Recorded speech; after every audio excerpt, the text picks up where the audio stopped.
Olá, sejam todos bem-vindos, muito prazer, eu sou o Tim, nós estamos iniciando mais um programa Falando Francamente. Obrigado a você que nos acompanha sempre às terças-feiras, a partir das 19 horas, em nossas redes sociais, embora fique disponível o tempo todo para você ver quando puder. No programa Falando Francamente de hoje, nós vamos entrevistar o vereador Rodrigo Livramento do Novo. O assunto é CPI do SAMAI.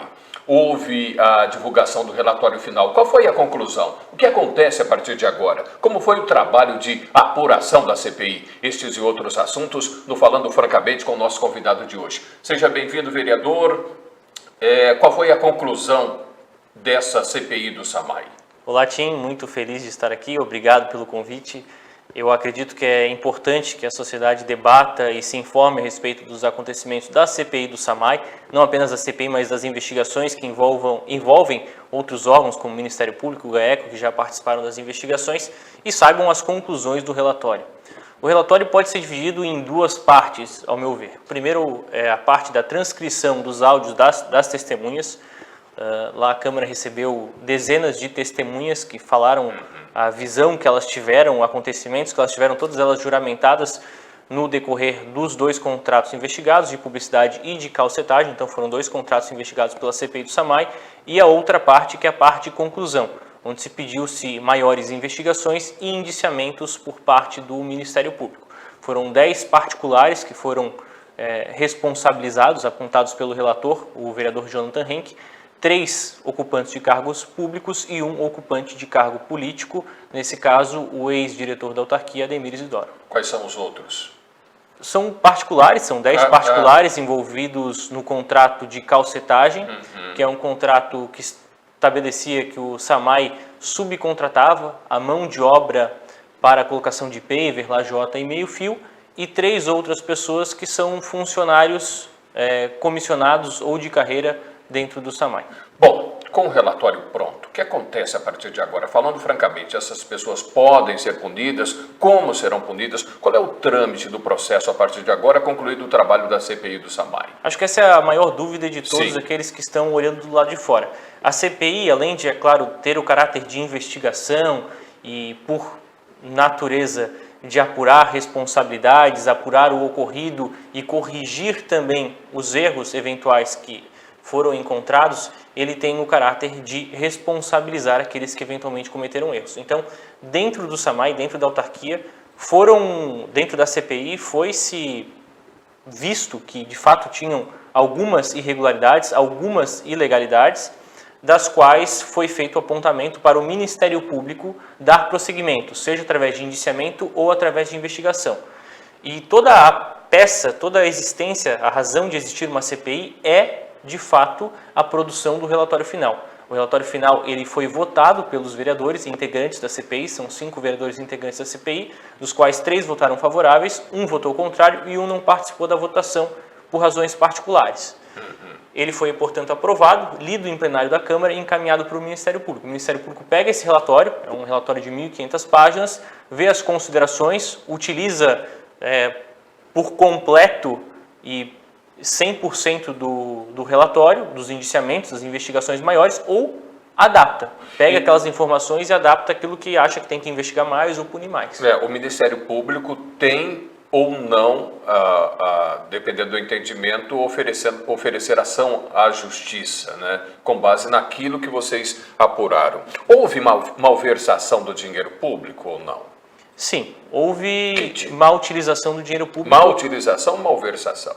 Eu acredito que houve das duas formas, Tim, porque nós tivemos recursos públicos desviados do almoxarifado do SAMAI. O SAMAI tinha um depósito que saco de cimento, paver, lajota, materiais de construção de maneira geral.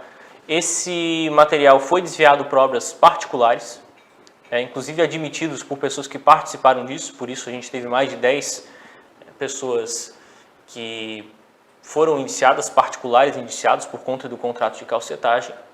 E a gente teve também vários apontamentos de ilegalidades que aconteceram não só no contrato de calcetagem, mas também no contrato de publicidade. No caso, nós tivemos, assim, salta aos meus olhos o fato do contrato de publicidade ter ficado 2 anos sem fiscal, sem nomeação de fiscal. O fiscal do contrato permanecia, em tese, como fiscal do contrato, de 2019 a 2021, mas foi exonerado da autarquia em 2019. Então, o contrato ficou sem fiscal durante 2 anos. Houve momentos de turbulência. Há quem diga que algumas testemunhas foram até coagidas. Você concorda com isso ou não? Testemunhas coagidas, eu tenho dificuldade. Ou seja, vocês colocaram a faca na garganta? Eu tenho dificuldade de ver essa afirmação. Não consigo me lembrar de um caso. É especulação, não é afirmação. Por isso, eu tenho dificuldade de ver quem especula ou quem aponta que houve uma coação, né? Não consigo ver. Existiram pontos em que, de fato, teve vereadores que fizeram perguntas mais contundentes, mas dentro da qualidade de testemunha, acho, na minha visão, não se fugiu. É claro que isso é uma questão subjetiva, né? Tem Sim. Muita gente acha que pode alegar que foi agredido, pode alegar que foi uma afirmação, e, de fato, em testemunhos que duraram diversas horas, foram dezenas de testemunhos, pode ter, e certamente deve ter havido algum excesso ou outro, é natural que isso acontece em qualquer investigação. Falando francamente, a conclusão do Livramento é o que vocês buscavam? Exatamente aquilo que vocês imaginavam que ia acontecer ou não? Tim, essa é uma boa pergunta, né? Eu vou te refazer a pergunta. Vocês quem, no caso? Porque existiram 3 vereadores que aprovaram um relatório, sim, a conclusão, então, que certamente ficaram aquilo que satisfeitos. Os vereadores queriam? Os 3 vereadores que aprovaram, sim. Eu que votei contrário, não. Eu, apesar de concordar com tudo aquilo que está contido no relatório final, acho que ele deveria ter ido mais além. Posso dar exemplos aqui para vocês, sem problema. E o vereador Jefferson, que foi o vereador que se ausentou da votação, eu não posso falar por ele. Eu acho que ele ficou insatisfeito, mas ao mesmo tempo ele também já se posicionou de forma que o sentimento de dever cumprido com a CPI. Então, eu também não me aprofundei muito nesse assunto. O que o senhor queria mais além disso aí? Eu gostaria de mais responsabilizações, mais pessoas responsabilizadas pelas ilegalidades que foram comprovadas, pelas provas que foram, de acordo com as provas que foram apontadas. Eu gostaria que muitas pessoas que foram apontadas no relatório tivessem um indiciamento mais claro daquilo que foi muito aconteceu. Superficial? Eu vou dar um exemplo, né? O relatório tem 1.500 páginas. O Ademir Isidoro, que era o responsável pela autarquia, tem 2, 3 parágrafos que falam das ações dele. E ainda fala no sentido de responsabilização. Se você for olhar um relatório de uma CPI, uma CPMI, a nível de Congresso, a nível de Alesc, você vai ver 2 encaminhamentos, ou de mais investigação ou de mais indiciamento. A palavra utilizada pelo relator é de responsabilização. O que é responsabilização? É responsabilização dos atos ou de apuração das responsabilidades? Eu não sei responder. E por isso, entre outras coisas, que eu votei contra, porque realmente, para mim, faltou-se o melhor apontamento e mais responsabilizações no decorrer do contrato. Só para finalizar, outro ponto que foi o que bateu bastante para eu tomar a decisão de votar contrário é a falta de ressarcimento ao erário público, porque existiram comprovações de faltas nos contratos investigados, mas as multas não foram aplicadas. Existiam multas previstas, por exemplo, no contrato de calcetagem e colocação de paver, meio-fio, de 15% de multa em caso de adimplemento parcial do contrato. E, de fato, houve falhas nesse contrato que ficaram comprovadas, mas a multa não foi cobrada. E fazia parte, no meu entendimento, da CPI, é claro, de fazer essa cobrança de ressarcimento ao erário público, o que somaria uma quantia de mais de R$1 milhão que seriam retornadas aos cofres públicos e não foram apontadas no relatório. Para a gente finalizar, vereador, a questão é a CPI do SAMAI, então agora o processo foi encaminhado ao Ministério Público, o Ministério Público pode ampliar a investigação e, posteriormente, de acordo com o entendimento do MP, oferecer uma ação à Justiça, é isso? É isso.